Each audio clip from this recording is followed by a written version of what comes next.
अरे खाना वाना ना बनी का हो? का खाना बनी जब मसाला उसाला ना बा। अरे तो मने तू ना पी सकतू का? ए राजा जी का हमार बात सुना। सुनावा। पीसी जब मसाला ताया अंगुरिया बड़ी भाला हो। पीसी जब मसाला ताया अंगुरिया बड़ी भाला हो। निहुर की सानी अटवा तो कमरी हमर दुखाला हो।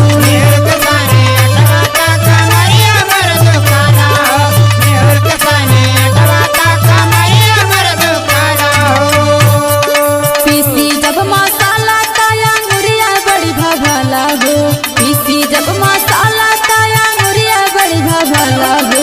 निहुर की सानी अटवा तो कमरी हमर दुखाला हो।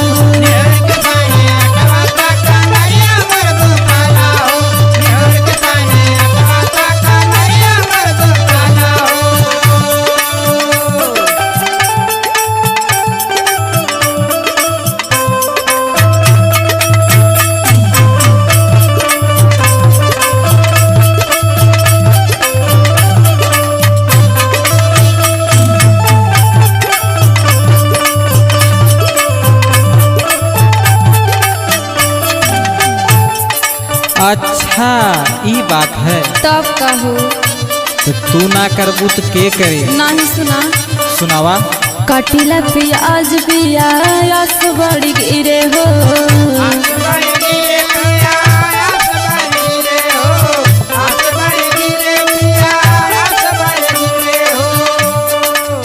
पानी भर जाब नहीं नदिया के तीरे हो।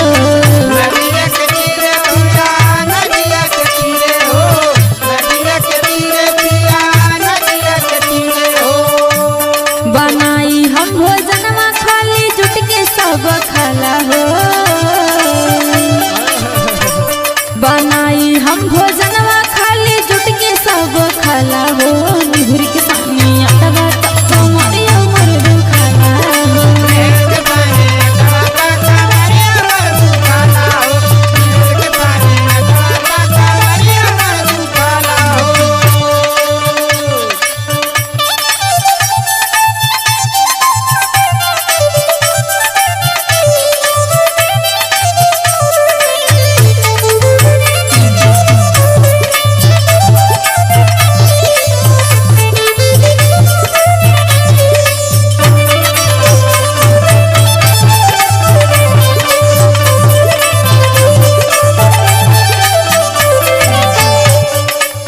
चारा कट खेत में अकेले हम जाइला।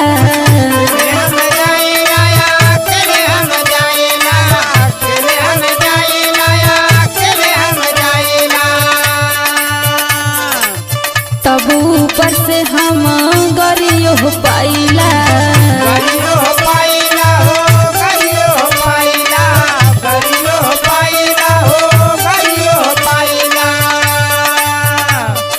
कितनों का